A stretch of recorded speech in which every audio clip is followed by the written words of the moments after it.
This is Duke University.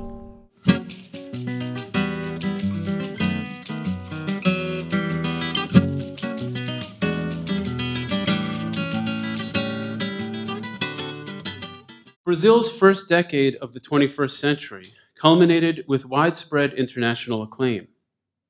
For many foreign journalists and economists, a nation long used as a shorthand to denote inequality seemed now to embody the utopian promise of convergence of global rich and poor without major social upheaval. By 2013, however, this narrative reversed. To the surprise of most commentators in and outside of Brazil, massive protests engulfed Brazilian cities as the national economy was sputtering. Dystopian accounts of inequality, repression, and violence soon came to dominate internationally circulating accounts of Brazil. These utopian and dystopian accounts are united in ignoring the many projects and conflicts focused on inequality at different scales that have characterized recent Brazilian history. In this talk, I will do a few things.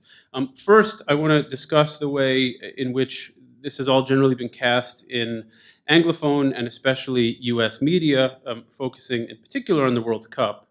When Brazil won the bid for the World Cup in 2007 and the Olympics in 2009, the mega events of my title, it was widely interpreted as being part of this convergence, which was a much used key word at that time.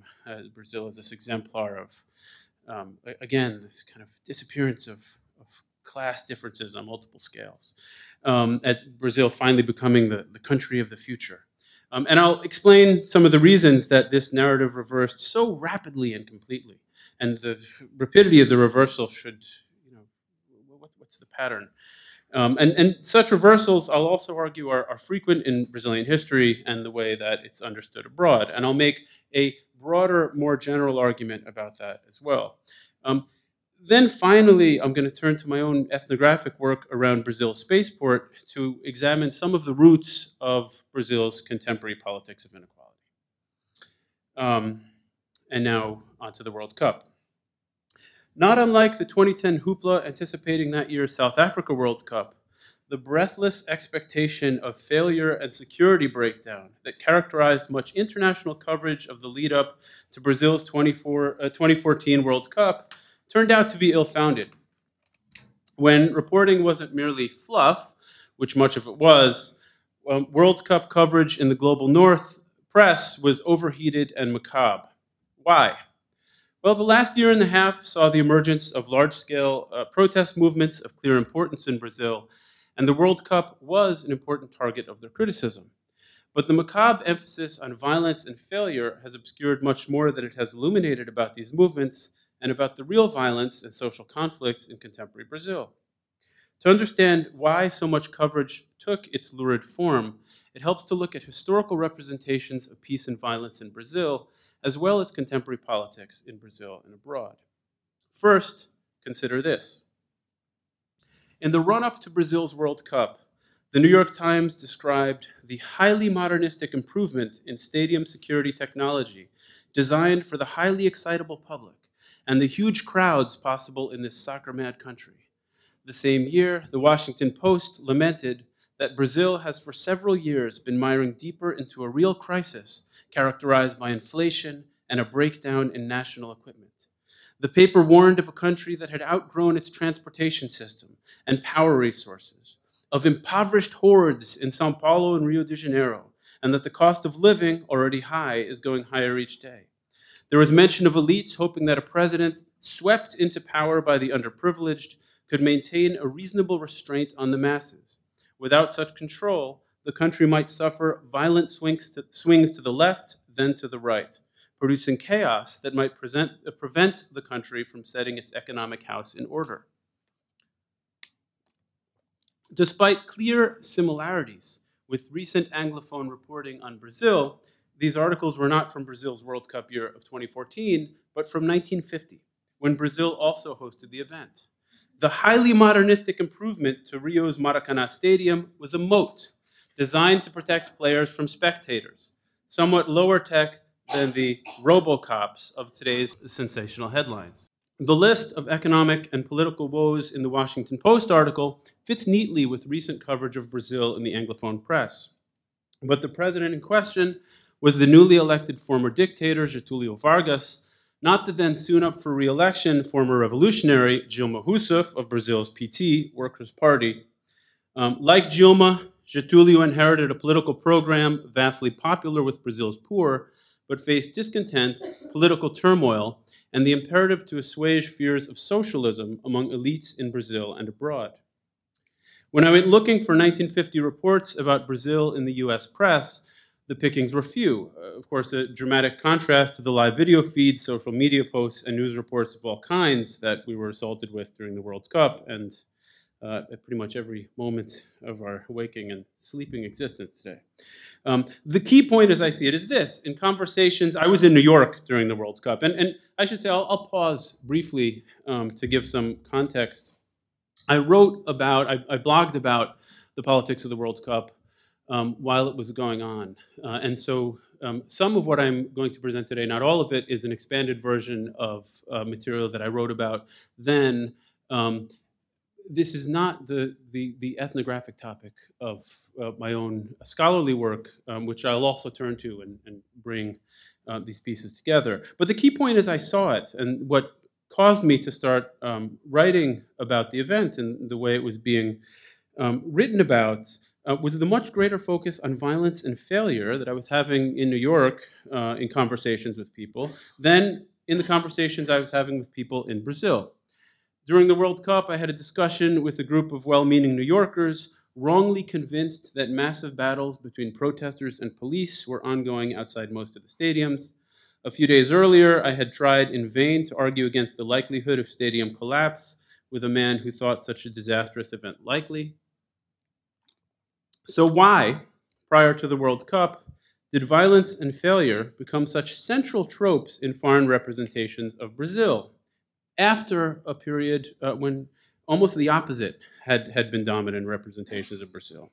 And even when some Brazilian sources, not all, could have offered a useful counter perspective.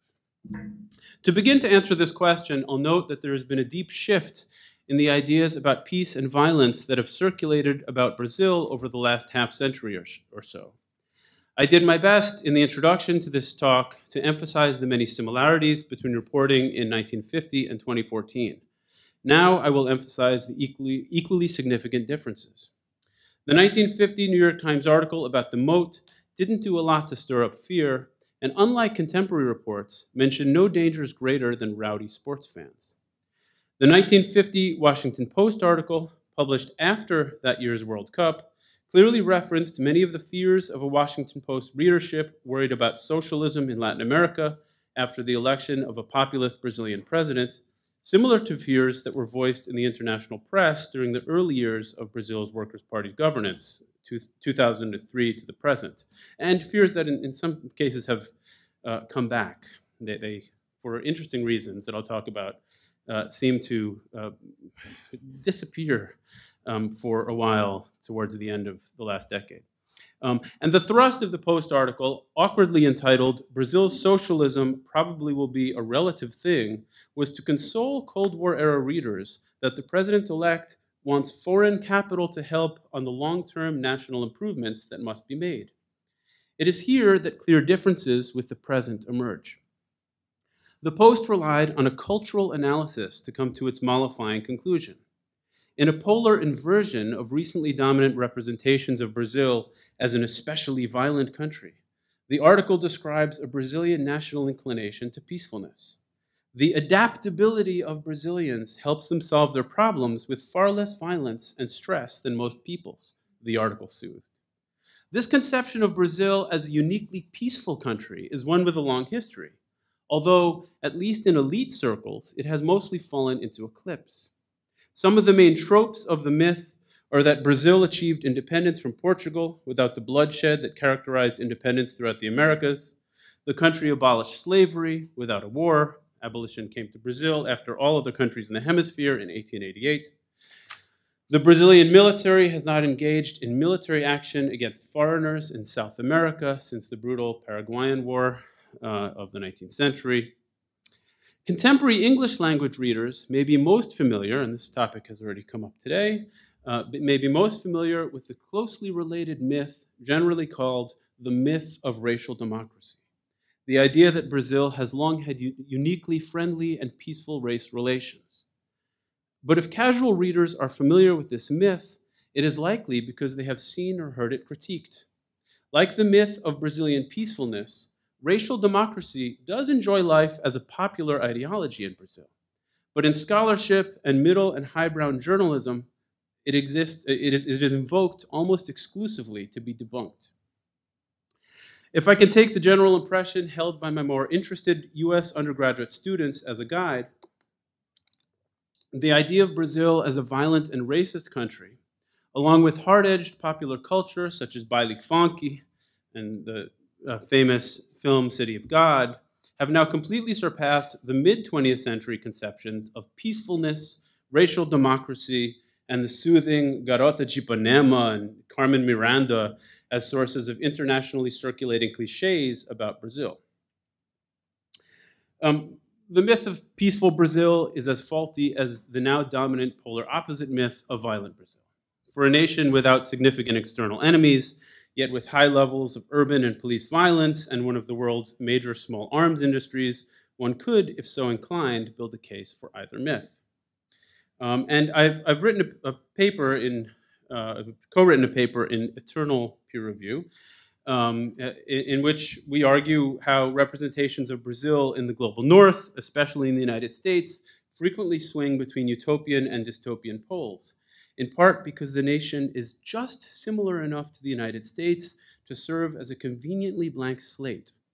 The myths of violent and peaceful Brazil follow this general pattern very closely. And I'm going to move away. I'll come back to the World Cup, but I'm going to step away from it for a moment to make this broader argument about the way in which Brazil is deployed symbolically in US discourses about inequality and especially about race. So I'll go there. How is Brazil good to think with in the United States and vice versa?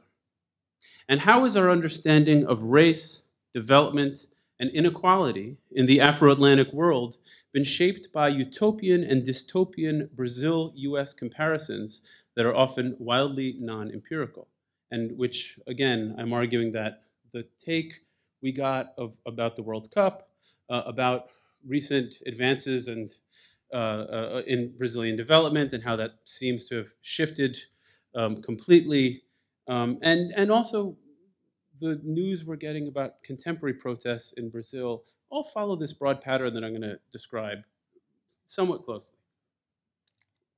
Latin America generally, Brazil particularly, acts as a screen for the projection of fantasies about utopia, dystopia, race, inequality, development, and human difference in the United States, helping scholars and pundits to fill a contemporary savage slot, as Michel Rolph Triot, anthropologist, put it.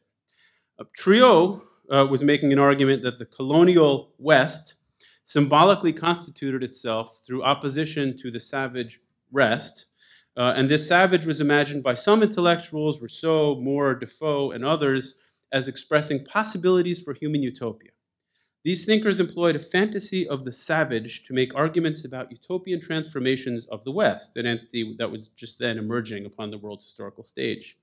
Conversely, Swift, Hobbes, and others harnessed fantasies of savagery in newly encountered lands in the service of arguments regarding dystopia, imagining and promoting social orders constructed in the explicit rejection of that savage. And I think the way that Rolph Triot's concept of the savage slot is often used is as though it's a kind of version of Orientalism, Edward Said's concept for the global South.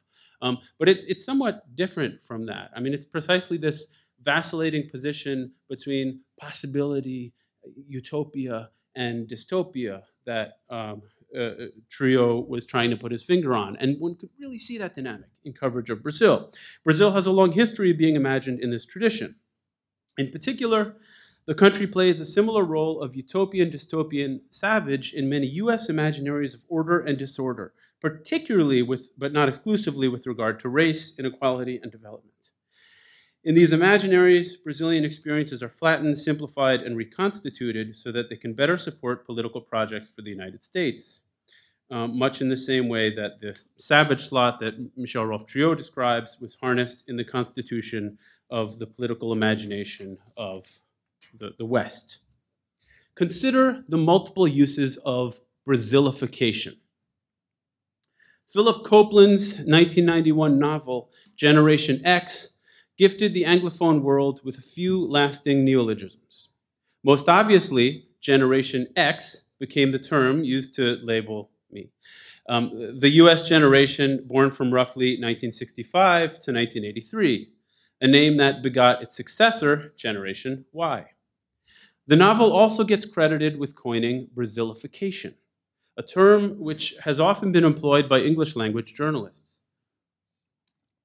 Describing what he saw as the tendency in the US, Copeland described Brazilification as the widening gulf between the rich and poor and the accompanying disappearance of the middle classes.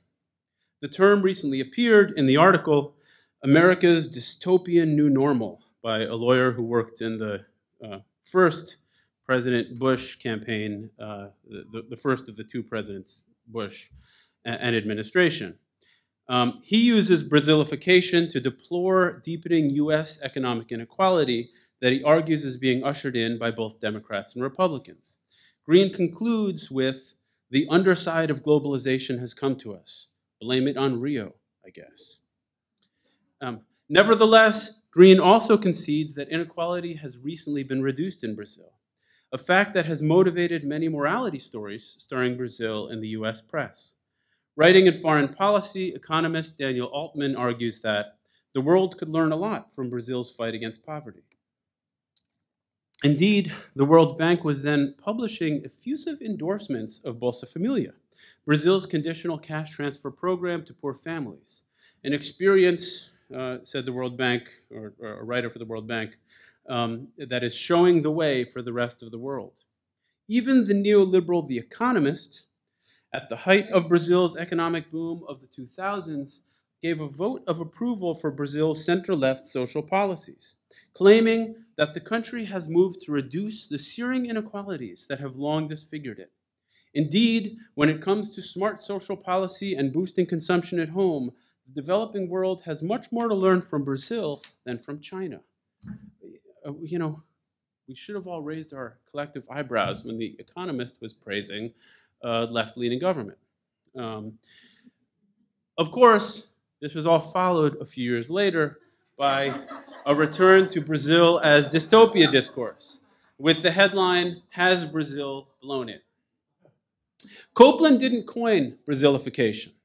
It had been used before he made it into a shorthand for widening inequality.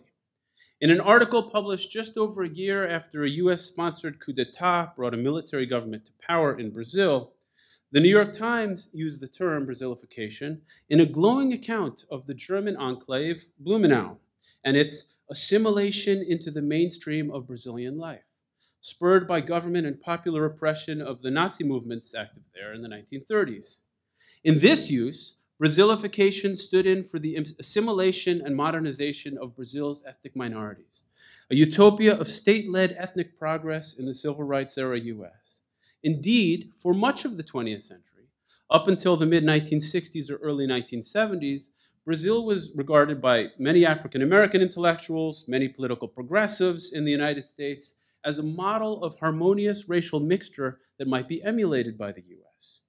More often today, however, when Brazilification is taken up by English language authors of both the left and the right and concerned with matters of race and ethnicity, it is used to imagine dystopia. And we got a take on some paranoid, conspiracy-minded Brazilian conservatives this morning in Ben Cohen's interesting paper. I'll briefly pause over some European and US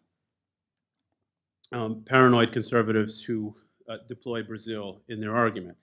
For instance, in which Brazil figures prominently in certain strands of conservatism, of very hard right conservatism in the US and Europe.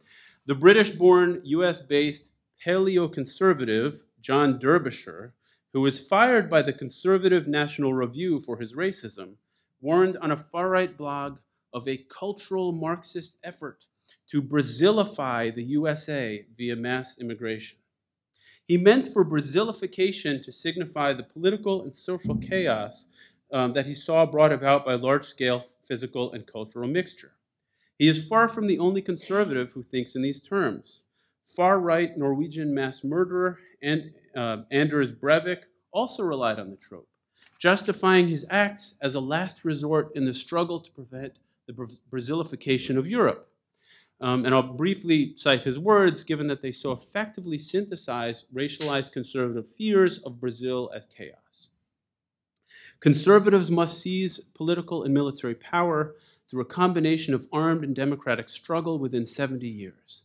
The alternative is the continued bastardization model, very similar to the Brazilian model, a melting pot of European, Asian, African mix. It goes on and on. So a hell of ever-deepening inequality, or a model for reducing inequality, a paradise of ethno-racial assimilation and equality, or a harbinger of an imposed racial violence and decay. Brazilification is and has been repeatedly used in political arguments in the United States and elsewhere in the North Atlantic world as a stand-in for different utopias and dystopias. Why is Brazil so good for US commentators to think with? Brazil is a proximate other, similar in its historical formation to the United States, yet mysterious and different to the Anglophone gaze. It is continent size and seems to have white people, black people, Amerindian peoples, and immigrants from all over the world. It was forged through slavery and European conquest and colonization of Amerindian lands. How could Brazilians and US Americans not look to each other as models and mirrors? The two nations have indeed often done precisely this. The tone of Brazilian nationalism throughout the 20th century emphasized the virtues of racial mixture through comparisons with the United States, and from the 1940s to the 1960s, US scholars of race often used the Brazilian experience as a counterexample. So for instance, Eugene Genovese's 1974 classic, Roll Jordan Roll, provides an excellent example of this. In many US political arguments, Brazil stands in for utopian and dystopian possible futures in a unique way, a way that other massive countries, such as the other so-called BRICS, seldom do. As the nation most similar to, yet also beguilingly different in its historical formation from the United States, and a place that is poorly understood by US Americans, Brazil offers an ever-present and ever-conveniently blank or almost blank screen for the projection of arguments about US and Western social order. I could go on quite a bit here. I won't, because I want to get to other matters, but just a few more matters. First of all, I'm not the first one to make this observation about Brazil and race. Livio Sansoni has written, if in the United States during the Civil Rights era it was useful to have a showcase for intermarriage between whites and blacks and racial harmony, then Brazil was the place to go and celebrate. When instead, in the same US context, it became necessary to show that race relations had to be guided and controlled because otherwise black people would not obtain their civil rights. This started to be the leading view from the early 1970s on. Then Brazil became the confirmation that without identity politics, there is no racial justice. One could argue that Brazil was no racial paradise then, and that it is not a racial hell now. But over a long period of time, Brazilian race relations have been perceived differently in accordance with changing agendas in the United States. So that's Livio Sansoni making a somewhat different argument. I think it's broadly applicable in many fields in the US, this constant flipping to dystopian and utopia with Brazil. I'll simply say, because it's interesting and it touches on some of the discussions, the comparative discussions that we were having this morning on comparative constructions of race in the US and Brazil. The form that this dystopian imaginary, I think, has taken today among many progressive intellectuals in the United States is to see Brazil, Latin America generally, and Brazil especially, as the site where contemporary colorblindness discourse among US conservatives got its start. And so there are a lot of writers who are making this argument, seeing Brazil as colorblind in a way that these kind of contemporary conservative discourse in the US are. And I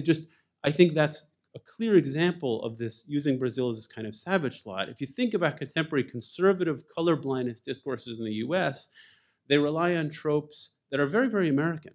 Formal equality, individual merit. These are not tropes from the Latin American 19th century. These are US tropes. And so I think it's a mistake to project this dystopia onto Brazil. But that's a different paper and a matter for a different time. Back to the World Cup. Well, let me sum up this section. In the US, imaginaries of race, development, and inequality, Brazil, iconically the country of the future that always will be, frequently fills this teetering spot between utopia and dystopia of the savage slot. And this was quite evident in the discussion of the World Cup and now the Olympics and other political conflicts in Brazil.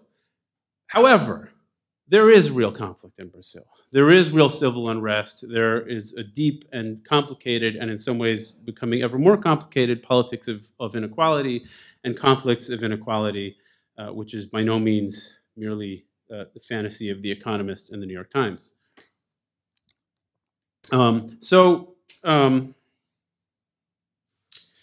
First, so back to the World Cup.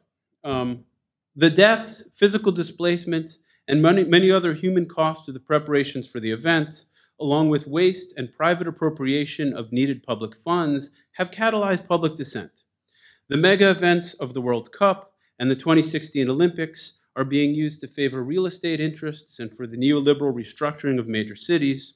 All the while, the World Cup, when it was running, provided the pretext to turn major parts of Brazil's large cities into effective police states. But the protests that were reported about, that many of us who were in the US reading about the World Cup read about, were about much more than just the World Cup and the Olympics. Despite this, the political concerns of the protests were lost in international coverage that emphasized the World Cup on the one hand and unspecified anti-government forces on the other. For example, the one-year anniversary of the date that's generally regarded as the start of Brazil's contemporary protest movement, June 19, 2013, the one-year anniversary of those massive protests were marked by some violence and by violent police repression, but this much circulated piece from Reuters, thank you. I knew I was pronouncing that wrong as I said it. Featured the World Cup in the headline and multiple uses of anti-government before coming to the buried lead of the movement for free bus fares, less exciting to write about during the World Cup, which sparked those 2013 protests and these protests 1 year later. Similarly, this piece in Time about the same protest featured a photo captioned, "Protest against 2014 FIFA World Cup," and alleged that the protests were anti-government riots, merely ostensibly calling for free public transport. To put this in perspective, on the day that Vice.com put out the third video in what was then their very popular Chaos in Brazil series, which included some good journalism, despite the Vice-style lurid headlines and horror movie music, some 50,000 people were protesting in London against austerity. As my friend, the now São Paulo-based geographer Brian Meyer, who actually did some good reporting for Vice himself, as he put it then, that's around 50 times larger than any anti-World Cup protest that happened last week. According to the type of analysis in places like CNN about Brazil, this must be a sign that British society is crumbling at the foundations. But there's a much stronger market for stories about Brazilian society crumbling at the foundations than there is for such stories about England. As journalist Lawrence Charles lamented from Brazil, the only stories editors around the world are interested in fall into the angry, violent, this is his quote, the angry, violent Brazilian who might mess up the World Cup category. So macabre and sensational stories are the ones we got and the ones we will continue to get. There's a post-colonial and geopolitical logic to this. I predict more international hand-wringing about Brazil's 2016 Olympics and Russia's 2018 World Cup, but not about the prosperous and NATO-aligned Japan's 2020 Olympics. Additionally, in what was a Brazilian election year, analyses of the event and its consequences. Oh, I didn't show you guys. Here's actually the protest that was being reported on, and couldn't possibly be clearer. The big banner is, "There will be no fair." So this is what we read about as an anti-government, anti-World Cup protest. It's very explicit what this protest is in fact about, although the World Cup is one of many issues. Additionally, in the Brazilian election year, analyses of the event and its consequences were shaped by partisan politics in Brazil.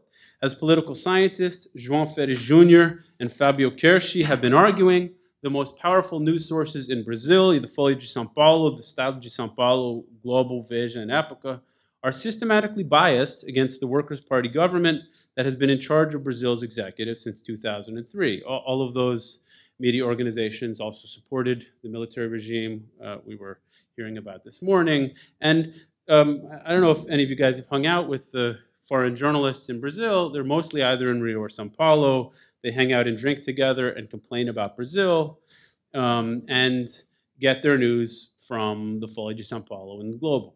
So we get a very specific kind of journalistic take on Brazil in the United States. So I think those political scientists are right about the Brazilian media, yet their argument leaves open a very significant and interesting question that I'll only make some hints about an answer to. The major Brazilian media have been positioned against the PT since the party's founding in 1980.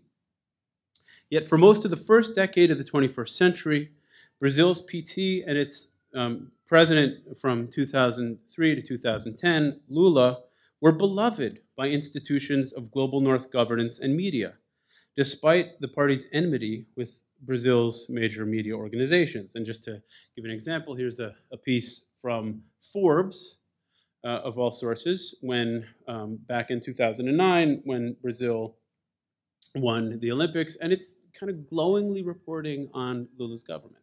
Today, Forbes is editorializing about how terrible the government is and that Petrobras ought to be privatized for the good of Brazilians. So it's an abrupt switch. And the question, why? Obviously, it was a period of economic ascension for Brazil. Brazil seemed to weather the financial crisis of 2008 very well. So there were a number of reasons, but I want to suggest one reason that I haven't really written about yet. So I'd be interested if you have any questions. But here's the argument that I want to make in a future paper.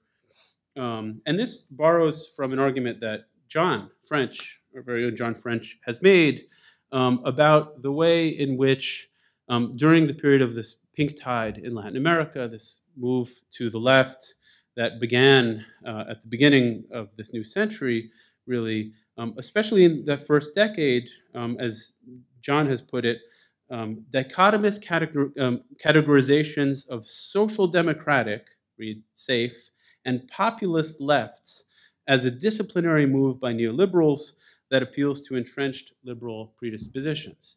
And I think that part of the reason that suddenly Brazil's leftist government became beloved by The Economist, by Forbes, really quite unlikely, was the much scarier threat of Hugo Chavez on the horizon. And as that Chavista threat has diminished, we're now seeing a change in the way that the democratic, social democratic lefts are portrayed in the United States. It's the same logic. David Graeber has made this argument about the New Deal. I mean, it's not just David Graeber. I think it's an old argument, but I read a recent version that David Graeber made of it, that the New Deal was possible because of the threat of communism. Same basic logic here in Latin America. But I haven't fully made that argument yet, so you guys can attack me on it. I'd love it. Let's see. Oh, I will say, I know I don't have a ton of time. What time am I supposed to speak to, John? 8 minutes. Okay, great. I will say another thing that I don't really take on in this piece, but I'd like to write about during that same period when suddenly Lula's government became beloved by kind of mainstream and even neoliberal-leaning institutions of the global North. there were a number of works that came out and that have continued to come out by leftist authors from the global north accusing the Lula government in particular of simple neoliberalism. The, I would say, most egregious example of that is David Zirin's book about the World Cup, where he casts Lula government as simply neoliberal. And it's really, he didn't talk to anyone in the organized left from Brazil. I think he really misunderstands the Brazilian politics, and partially because I would say all of these neoliberal institutions loved Lula, so he must be a neoliberal. But I don't think that's a very good analysis. All right.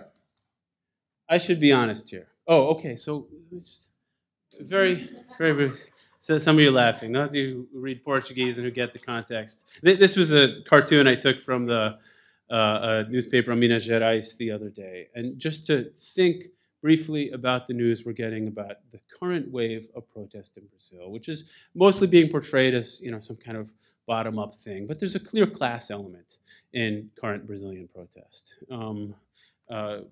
And it's where I'm going to end this talk is talking about my own ethnographic work in Maranhão, in a remote part of Brazil, where I think there's been a real, a new kind of class politics has emerged there over recent years, which I think gives us some insights into what's happening in Brazil.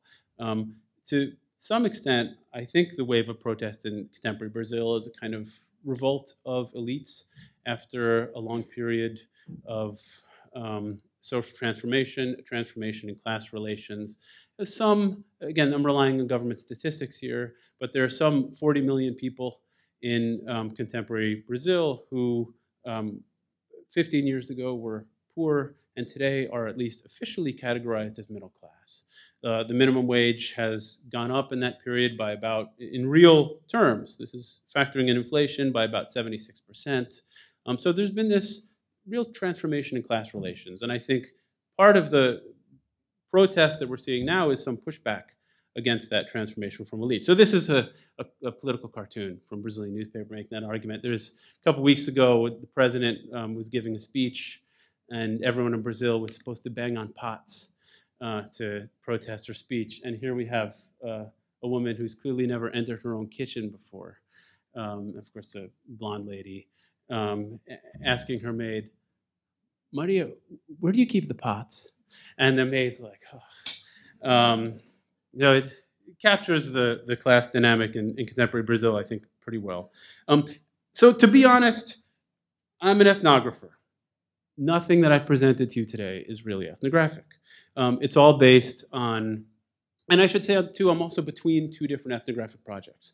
This is where I'm going. My next project that I'm putting together is a study of the political consequences of transformations in class relations in Brazil over the last decade and a half, and especially the rise of the so-called new middle class, which I don't pretend to fully understand yet, but give me a couple years. So today what you're getting is me kind of thinking through this new project, some writing that I did during the World Cup about that event to interpret that event. But I want to turn at the very end of this talk to my real ethnographic work. In Alcântara, Maranhão, where I think one can see some of the tensions over inequality that one can perceive in contemporary Brazil really developing. So this is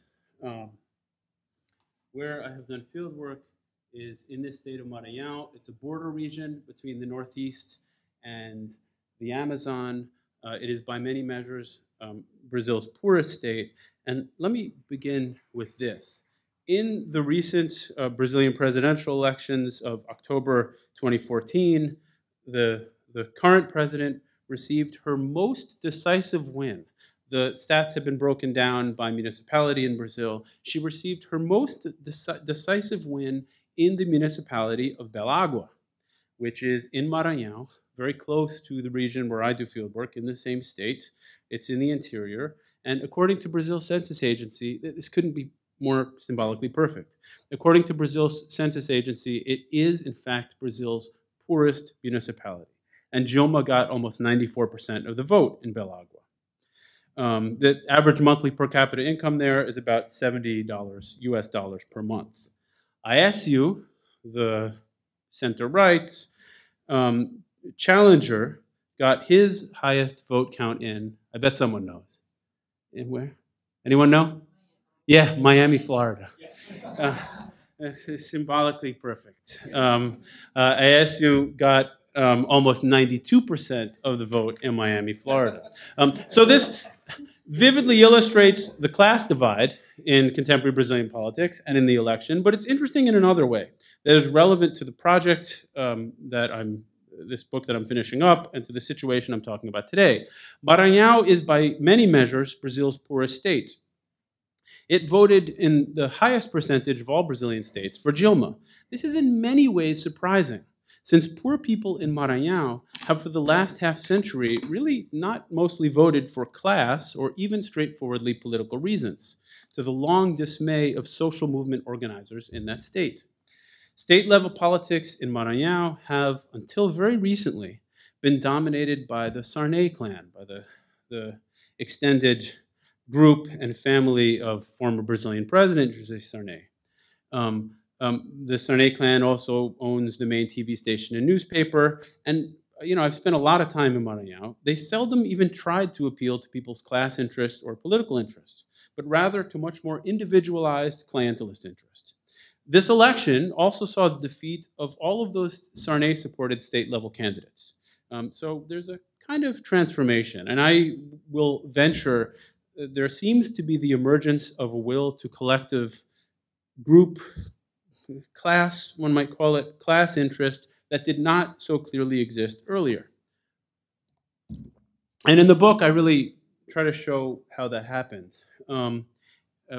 Very briefly, I come now to the mega project of my title, which is the Brazilian space program. And the book that I'm finishing up, Space and Race, The Politics of Inequality at Brazil's Satellite Launch Center, is about a 3-decade-old conflict around this satellite launch base. And I know I don't have much time, so I won't talk about it at great length, but like the World Cup and the Olympics, Brazil's space program was very much focused on inequality, but inequality at an international scale. It was part of and remains to a significant degree, part of a project to make Brazil a great power on the world stage. But like those other events, it became the subject of conflicts over inequality at a much more local scale. And in the region here, in Alcântara, it's a region where it was a region of cotton plantations, and the cotton economy began to falter in the 1820s, and many people who were enslaved working on those cotton plantations were able to leave the cotton plantations and form free communities in the interior, and were pretty much ignored by Brazilian elites until 1980, when the military regime decided to put a satellite launch base there. And in the years since, the land conflict in the region, and this is a general broad topic which we have Jan French, who's written about quite a bit, people have really transformed their conception of politics, their conception of ethnic identity, their conception of their own interests, as they've mobilized around land rights that granted in Brazil's constitution to remanescentes das comunidades dos quilombos, or maroon, escaped slave descended communities. And so there's been this real transformation of politics in the region. I won't explain these slides too much. You see, it's an interesting place, which now kind of stands at a stalemate. People have managed to maintain on their lands. They are very firm. Here's a meeting with Brazilian officials in the town of Mamuna about not leaving that land. And things are at a stalemate. And people in the region are very assertive of their interests as kind of groups with coherent interests in a way that simply was not the case 20, 30 years ago. And I think some of the processes that have occurred in the region have occurred throughout Brazil. And some of the conflict over inequality that we're seeing in contemporary Brazil results from many decades since the end of that dictatorship of mobilization around issues of inequality in the region.